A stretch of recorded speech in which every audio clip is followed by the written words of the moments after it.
Picture this. You're a 24-year-old woman starting what you believe is a stable career in corrections. You're trained to maintain professional boundaries, to never trust inmates, to always remember that behind those bars are some of society's most dangerous individuals. But what happens when one of those inmates looks you in the eye and tells you he's changed? What happens when he makes you believe you're the only person who truly understands him? For Aureon Shavea Grace, that belief cost her everything. On June 16, 2024, at 4:30 in the morning, gunshots echoed through the kitchen of Smith State Prison in Georgia.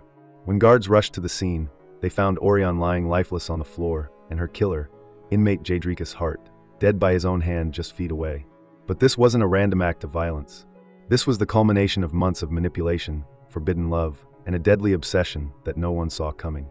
Tonight, we're going to uncover one of the most shocking cases of manipulation and murder behind prison walls. What you're about to hear will make you question everything you think you know about love, trust, and the dangerous psychology of predators. Because sometimes, the person you think you're saving is actually planning your destruction. Let me take you inside Smith State Prison in Glenville, Georgia. This isn't your typical minimum security facility. Smith State is a closed-security prison designed to house 1,500 of Georgia's most violent offenders and escape risks. The concrete walls stretch 20 feet high, topped with razor wire that gleams in the Georgia sun. Guard towers loom over exercise yards where men serve decades for murder, assault, and worse. This is where 24-year-old Aureon Shavea Grace from Statesboro chose to build her career. Aureon wasn't a corrections officer. She worked for Aramark, the Philadelphia-based company contracted to provide food services to Georgia's prison system.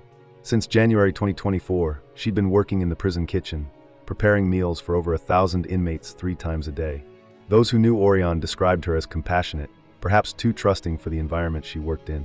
She believed in second chances, in the possibility that people could change. It's a beautiful quality in the outside world, but behind prison walls, that same compassion can become a weapon turned against you. Then there was Jaydrekus Hart. At the time of his death, Hart was 29 years old and serving a 20-year sentence for voluntary manslaughter and aggravated battery. He'd been locked up since 2015 for a case out of Carroll County, with an earliest possible release date of June 2043. Hart wasn't just any inmate. He was someone who had already proven capable of taking a life. But here's what makes this case so chilling. According to prison officials, Hart and Aureon had developed what they called a personal relationship. In the world of corrections, those 2 words carried devastating implications.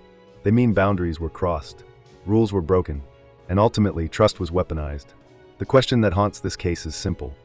How does a trained food service worker, surrounded by security protocols and surveillance, end up alone with a convicted killer who then murders her in cold blood? The answer lies in understanding something most of us never want to believe, that predators don't always look like monsters. Sometimes they look like people who need saving. To understand how Aureon Grace ended up dead in a prison kitchen, we need to go back to the beginning. Back to those first seemingly innocent interactions that would eventually cost her life. Prison kitchens are controlled environments. Inmates assigned to food service are typically considered lower risk, and they work under constant supervision. The kitchen at Smith State operates like a military unit. Everyone has a role, everyone follows procedures, and everyone knows the rules. Rule number 1. Staff maintain professional relationships with inmates at all times. Aureon would have encountered hundreds of inmates during her shifts. Most interactions would have been purely functional, directing meal preparation, ensuring food safety standards, maintaining order. But somewhere in those routine exchanges, something changed with Jaydrekus Hart. We may never know exactly how it started. Maybe Hart complimented her work. Maybe he asked about her day. Maybe he shared a story about missing his family, or expressed remorse for his past actions. What we do know from studying similar cases is that inmates like Hart are master manipulators who can identify vulnerability from across a room. Prison psychologists call it the wounded bird syndrome. Inmates present themselves as misunderstood, reformed, different from the other criminals around them. They don't lead with aggression or demands.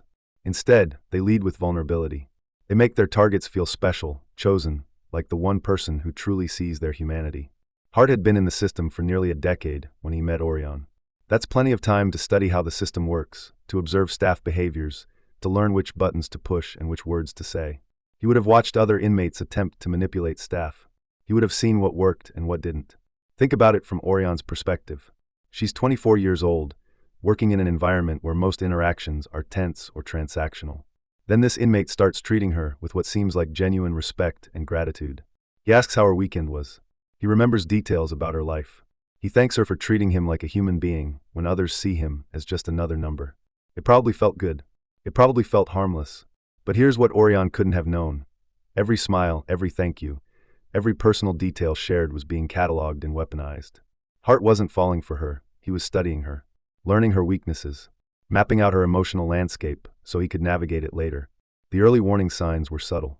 Co-workers might have noticed Aureon spending a little more time in certain areas of the kitchen. Maybe she seemed more interested in the stories inmates told about their lives. Maybe she started defending the humanity of the men she worked with a little more passionately than before. These aren't red flags that scream danger. They're the kind of changes that might make colleagues think, she's really connecting with this job, or she has such a big heart. The manipulation is so gradual, so carefully orchestrated, that it feels natural. What would you have done in her position? If an inmate treated you with respect in an environment where respect is rare, would you have seen the danger? Or would you have seen someone trying to change, someone deserving of basic human dignity? I want you to think about that as we continue, because understanding how this began is crucial to understanding how it ended. The transformation didn't happen overnight. It took weeks, maybe months, of carefully calculated interactions. Hart would have started by establishing himself as different from the other inmates. Better educated, more remorseful, more deserving of a second chance. He would have shared just enough personal information to seem vulnerable, while carefully drawing information out of Aureon. Prison staff are trained to maintain emotional distance for good reason. The moment you start seeing inmates as friends rather than charges, you become compromised. But that training can feel cold and inhumane when you're face to face with someone who seems genuinely changed, genuinely grateful for basic kindness. Hart understood this psychological tension perfectly. He positioned himself as the exception to every rule Aureon had been taught. He wasn't like the other violent offenders. He'd made mistakes, yes, but he was working to better himself. He respected her, appreciated her, saw her as more than just another staff member. And slowly, almost imperceptibly, Aureon began to see him the same way. By the time she realized what was happening, if she ever did, it was already too late. The foundation had been laid for a relationship that would ultimately destroy them both. But before we get to that destruction, we need to understand how a professional boundary became a personal obsession.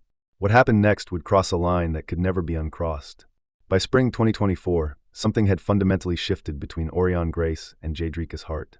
What started as professional courtesy had evolved into something far more dangerous, though Aureon likely didn't see it that way at the time. The first major boundary violation probably seemed innocent enough.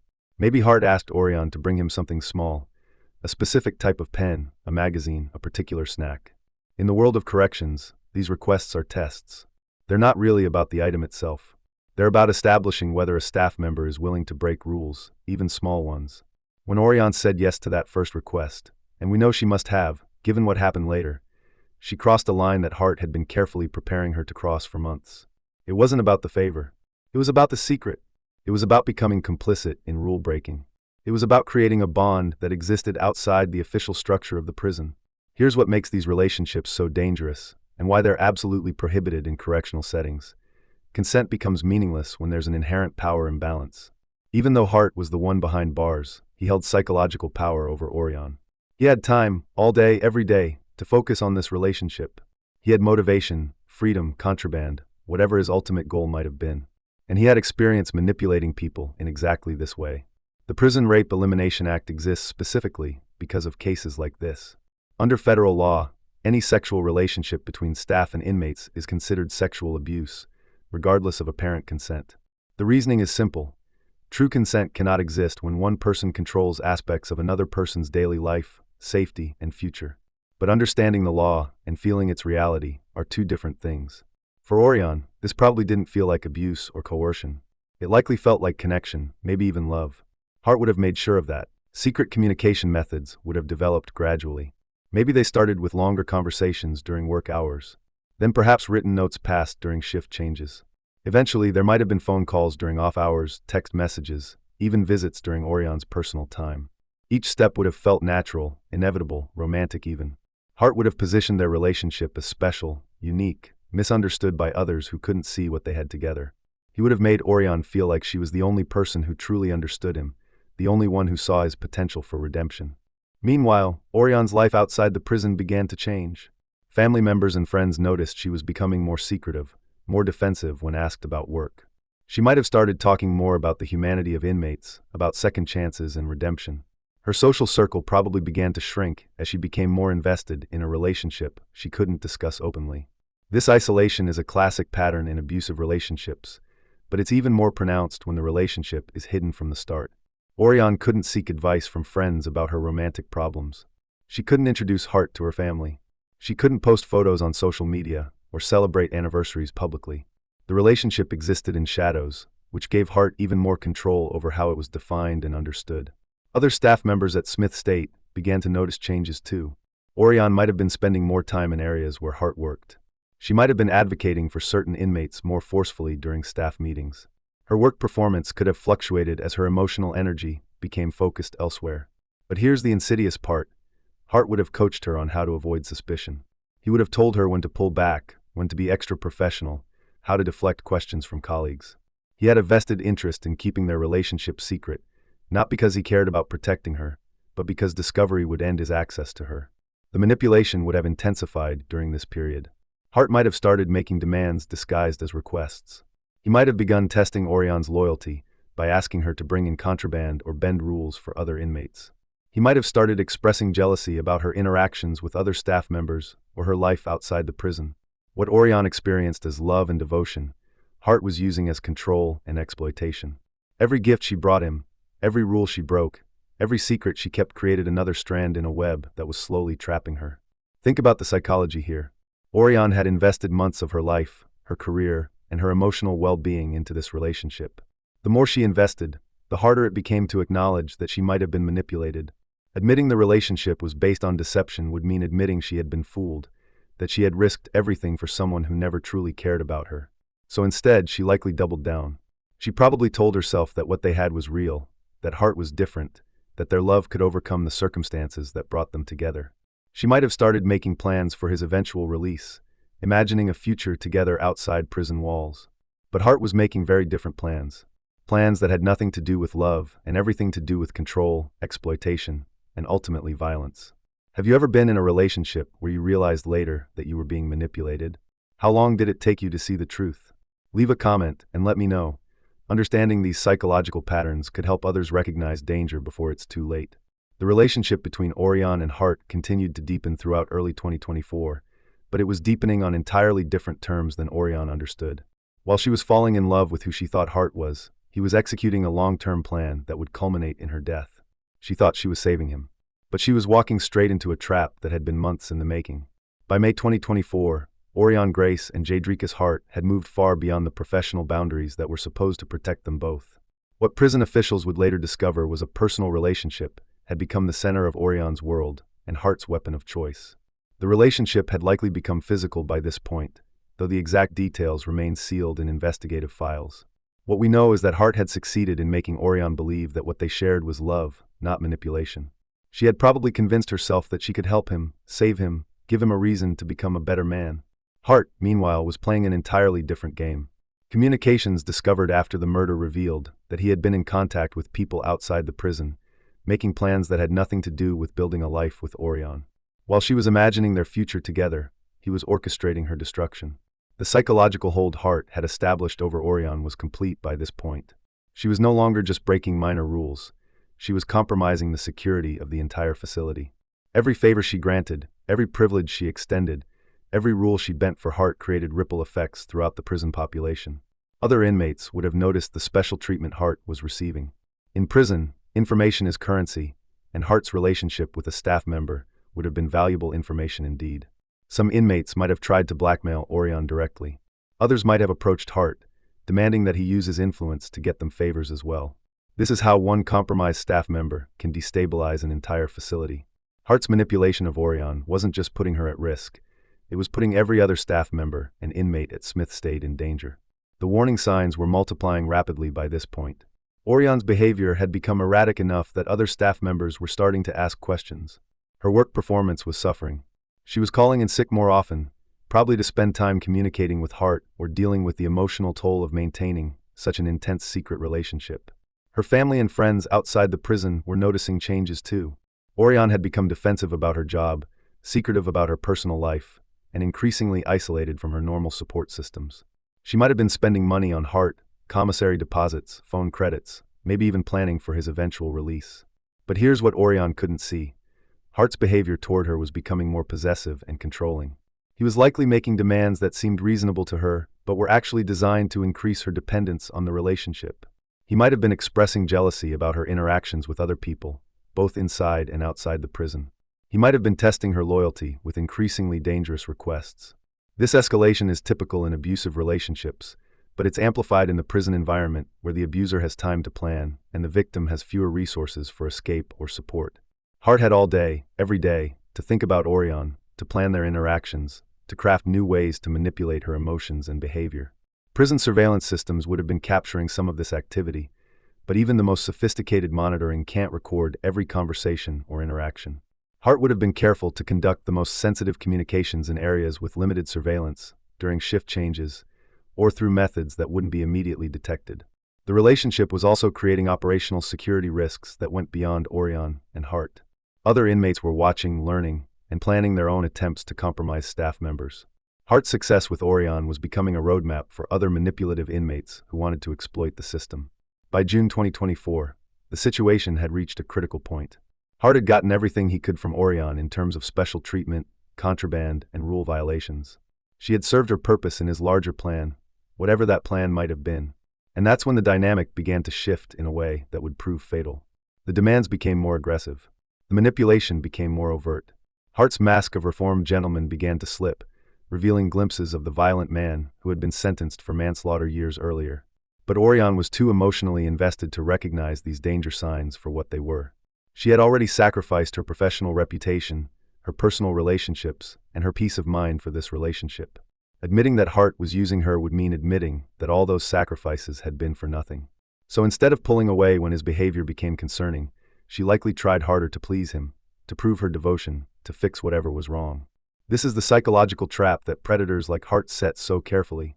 By the time their victims realize they're in danger, they've already invested so much in the relationship that escape feels impossible. The sunk cost fallacy becomes literally deadly. What Hart knew, and what Aureon didn't, was that their relationship was about to end permanently. Not because of discovery by prison officials, not because of outside pressure from family or friends, but because Hart had decided it was time to eliminate the one person who could expose everything he had done. The investigation would later reveal that Hart had been planning this final act for weeks, maybe months. While Aureon was dreaming of a future together, Hart was preparing to ensure she would never have a future at all. Do you think there was a moment when Aureon realized what was really happening? Could she have recognized the danger in time to save herself? Share your thoughts in the comments. These patterns repeat in relationships everywhere, and understanding them could save lives. But on one fateful morning in June, everything would come crashing down in the most violent way imaginable. June 16, 2024, started like any other day at Smith State Prison. The 4:30 a.m. shift change was routine. Night staff heading home, day staff arriving to begin meal preparation for over 1,400 inmates. Aureon Grace was scheduled to work in the kitchen that morning, overseeing breakfast preparation alongside the inmates assigned to food service. But at exactly 4:30 a.m., the quiet of the pre-dawn hours was shattered by gunshots. The first question investigators would ask was the same one that probably occurred to you. How did an inmate get a gun inside a maximum security prison? Smith State has metal detectors, X-ray machines, regular searches, and surveillance systems specifically designed to prevent weapons from entering the facility. Yet somehow, Jaydrekus Hart had obtained a firearm and brought it into the kitchen area. When corrections officers rushed to the scene, they found a horrific tableau. Aureon Grace lay dead on the kitchen floor, shot multiple times. Just feet away, Hart's body was found with what appeared to be a self-inflicted gunshot wound to the head. A suicide note was discovered nearby, a final piece of evidence that Hart had planned this murder-suicide carefully. The logistics of what happened in those final moments remain partially sealed in investigative files, but we can piece together the broad outline from official statements and court documents. Hart had lured Aureon to the kitchen during a time when they would be alone. Whether he told her he needed to discuss their relationship, whether he claimed there was a problem requiring her immediate attention, or whether he used some other pretext, he managed to get her isolated. The murder itself was swift and brutal. Hart didn't hesitate, didn't give Aureon a chance to escape or call for help. This wasn't a crime of passion or a moment of lost control. This was an execution, carried out by someone who had been planning it for weeks or months. But why? What drove Hart to murder the woman he had claimed to love? The answer lies in understanding that Hart never loved Aureon at all. For months, he had been using her to smuggle contraband, to gain privileges, to gather information about prison operations. She wasn't his girlfriend, she was his asset. And when that asset became a liability, he eliminated her. Prison officials believe Hart was facing imminent discovery of their relationship. Perhaps another staff member had reported suspicious behavior. Perhaps security footage had captured something incriminating. Perhaps other inmates were threatening to expose the relationship unless Hart shared the benefits with them. Whatever the specific trigger, Hart made a calculated decision that murdering Aureon was preferable to facing the consequences of their exposed relationship. He knew that if their involvement came to light, he would face additional charges, extended prison time, and loss of any privileges he had gained. More importantly, he knew that Aureon could testify about everything he had made her do, every rule he had convinced her to break, every crime they had committed together. By killing her, Hart eliminated the primary witness to his manipulation and crimes. By killing himself immediately afterward, he avoided facing justice for the murder and prevented any interrogation that might reveal accomplices or additional victims. The suicide note Hart left behind has never been released publicly, but officials describe it as confirming the personal relationship between Hart and Aureon. What it likely doesn't contain is any genuine remorse or explanation for the murder. Instead, it probably painted Hart as the victim of circumstances, the misunderstood man driven to desperate action by forces beyond his control. This final manipulation, attempting to control the narrative even in death, is typical of predators like Hart. They take responsibility for nothing while demanding sympathy for everything. The immediate aftermath of the shooting was chaos. Smith State went into immediate lockdown, with all inmates confined to their cells while staff secured the facility and investigators processed the crime scene. Other kitchen workers who arrived shortly after the shooting were traumatized by what they discovered. Some resigned immediately, unable to continue working in an environment where such violence was possible. The investigation that followed would uncover the full scope of Hart's manipulation and the systemic failures that allowed it to continue for months without detection. But for Aureon's family, those discoveries would come too late. They had lost a daughter, a sister, a woman who had tried to help someone she believed was capable of change. Her family would later describe Aureon as compassionate, trusting, and devoted to helping others, all qualities that Hart had identified and exploited with deadly precision. The notification of Aureon's family was perhaps the most heartbreaking aspect of this entire tragedy. Her loved ones had to learn not only that she was dead, but that she had been living a secret life they knew nothing about. They had to process both grief and betrayal, both loss and the devastating knowledge that the woman they thought they knew had been hiding a relationship that ultimately killed her. Media coverage of the murder was extensive, but often missed the deeper story of manipulation and institutional failure. Headlines focused on the shocking nature of a murder-suicide inside a prison, but fewer outlets examined how the relationship had developed undetected for months or what warning signs had been missed. The community around Smith State Prison was shaken by the violence. Residents who lived near the facility began questioning whether their own safety was at risk if inmates could obtain weapons and staff could be compromised so completely. But perhaps the most chilling aspect of this entire case is how preventable it was. Every expert who studied the evidence afterward identified multiple points where intervention could have saved Aureon's life.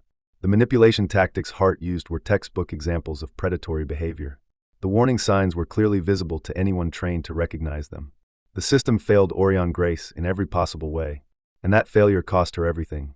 The investigation into Aureon Grace's murder revealed a web of manipulation, institutional failures, and missed opportunities that painted a devastating picture of how thoroughly the system had failed to protect her.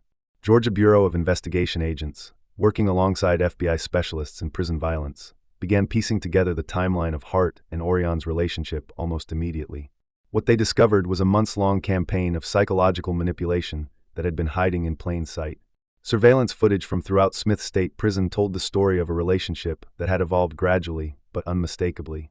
Early videos showed normal, professional interactions between Aureon and Hart. But as investigators worked backward from the date of the murder, they could see the changes: longer conversations, closer physical proximity, interactions that lasted beyond what was necessary for work purposes. Phone records revealed that Aureon had been receiving calls from numbers connected to Hart's commissary account. Prison phone systems are supposed to monitor and record all inmate communications, but Hart had found ways to circumvent some of these safeguards. The calls often lasted for hours and occurred during Aureon's off-duty time. Financial records showed that Aureon had been depositing money into Hart's commissary account, sometimes hundreds of dollars at a time. She had also been paying for extended phone privileges and other services that far exceeded what Hart should have been able to afford on his own. Perhaps most damning were the letters and notes that investigators found in Hart's cell and in Aureon's personal belongings. These communications revealed the progression of their relationship from professional courtesy to romantic obsession. They also showed Hart's manipulation tactics in stark detail, how he positioned himself as reformed and misunderstood, how he made Aureon feel special and chosen, how he gradually escalated his requests until she was breaking serious rules without fully realizing it. The investigation also revealed that other staff members at Smith State had noticed irregularities in Aureon's behavior, but had failed to report them through proper channels. Some colleagues had seen her spending extra time with Hart. Others had noticed her advocating for certain inmates more aggressively than usual. A few had even suspected that something inappropriate was happening, but had chosen not to get involved. This failure of institutional oversight was one of the most troubling aspects of the entire case. Prison systems have extensive policies and procedures specifically designed to prevent exactly this type of relationship from developing. Training programs warn staff about manipulation tactics. Supervisory structures are supposed to catch behavioral changes before they become dangerous. Yet despite all these safeguards, Hart had managed to compromise Aureon completely while remaining essentially invisible to the security apparatus designed to monitor such relationships. The question of how Hart obtained the weapon used in the murder remains partially unresolved. Prison officials conducted extensive searches and interviews, but never definitively established how a firearm entered Smith State. The most likely explanation involves corruption by other staff members, possibly individuals Hart had identified and cultivated as additional assets beyond Aureon. This possibility, that Hart had compromised multiple staff members, was terrifying for prison administrators. If one inmate could manipulate several employees simultaneously, the security implications were staggering. It suggested that Smith State had systemic vulnerabilities that extended far beyond the relationship with Aureon. Since Hart died by suicide immediately after the murder, there would be no trial in the traditional sense. However, the Georgia Department of Corrections launched extensive internal investigations that resulted in policy changes, staff terminations, and criminal referrals for other employees who had failed in their duties. The federal investigation also examined whether Hart's ability to obtain a weapon and commit murder represented broader civil rights violations. The Justice Department was already investigating Georgia's prison system for alleged civil rights abuses, and Aureon's murder became part of that larger examination. For Aureon's family, the investigation results were both illuminating and devastating.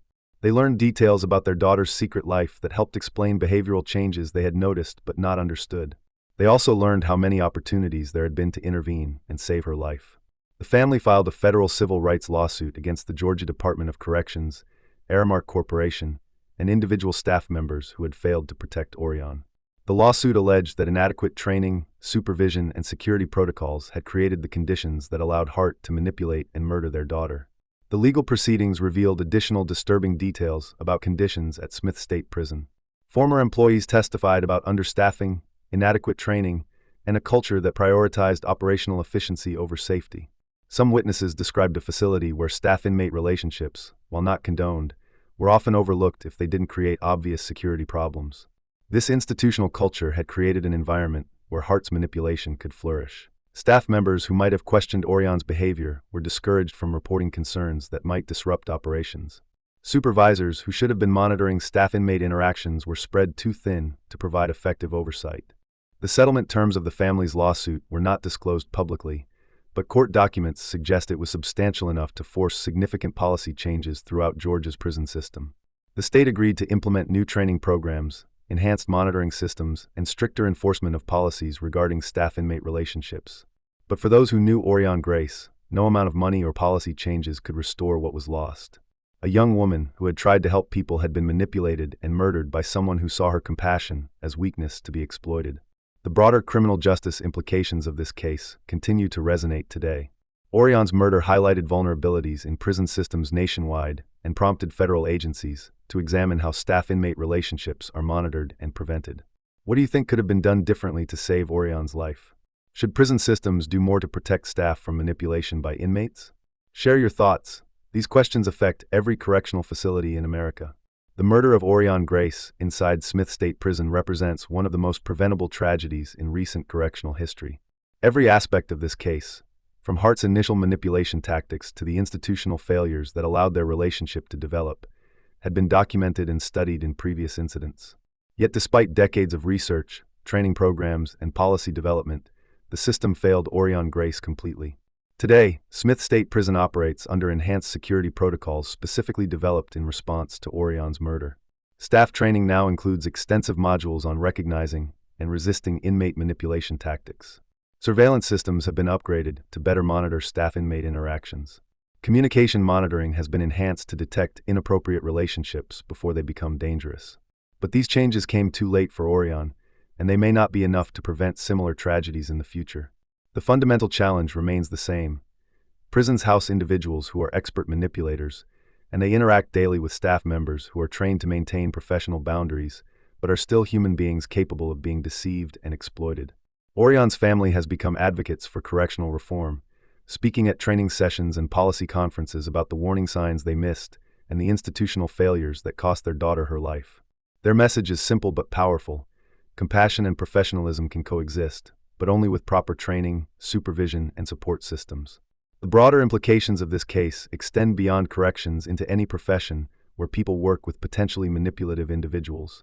Healthcare workers, social services employees, teachers, and counselors all face similar risks when professional boundaries are compromised by skilled manipulators. The psychology that Hart used to control and ultimately murder Aureon: isolation, escalating demands, exploitation of empathy, creation of shared secrets, appears in abusive relationships everywhere. Understanding these patterns could help people in all walks of life recognize when they're being manipulated before it becomes dangerous. Perhaps most importantly, Aureon's story reminds us that victims of manipulation are not stupid, weak, or deserving of their fate. Aureon was an educated, trained professional who was systematically deceived by someone who had spent years perfecting his ability to exploit human compassion. Her murder was not a failure of character. It was the result of encountering a predator who was more skilled at manipulation than she was at recognizing it. As we remember Aureon Grace, we should honor her memory not just by mourning her death, but by learning from the circumstances that led to it. Every person who works in a position of trust or authority needs to understand how manipulation works, how to recognize the warning signs, and how to seek help when they find themselves in compromising situations. The greatest tragedy would be if Aureon's death changed nothing, if other compassionate people continued to be exploited and harmed because we failed to learn from her experience. What warning signs will you watch for in your own life and work? How can we better protect people who choose careers helping others? Leave your thoughts in the comments below, and remember to subscribe for more in-depth investigations into the cases that reveal the darkest aspects of human nature.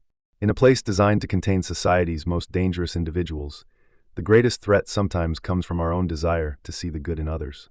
Aureon Grace paid the ultimate price for that compassion, but her story can serve as a warning that might save other lives. That's the legacy she deserves, and the responsibility we all share.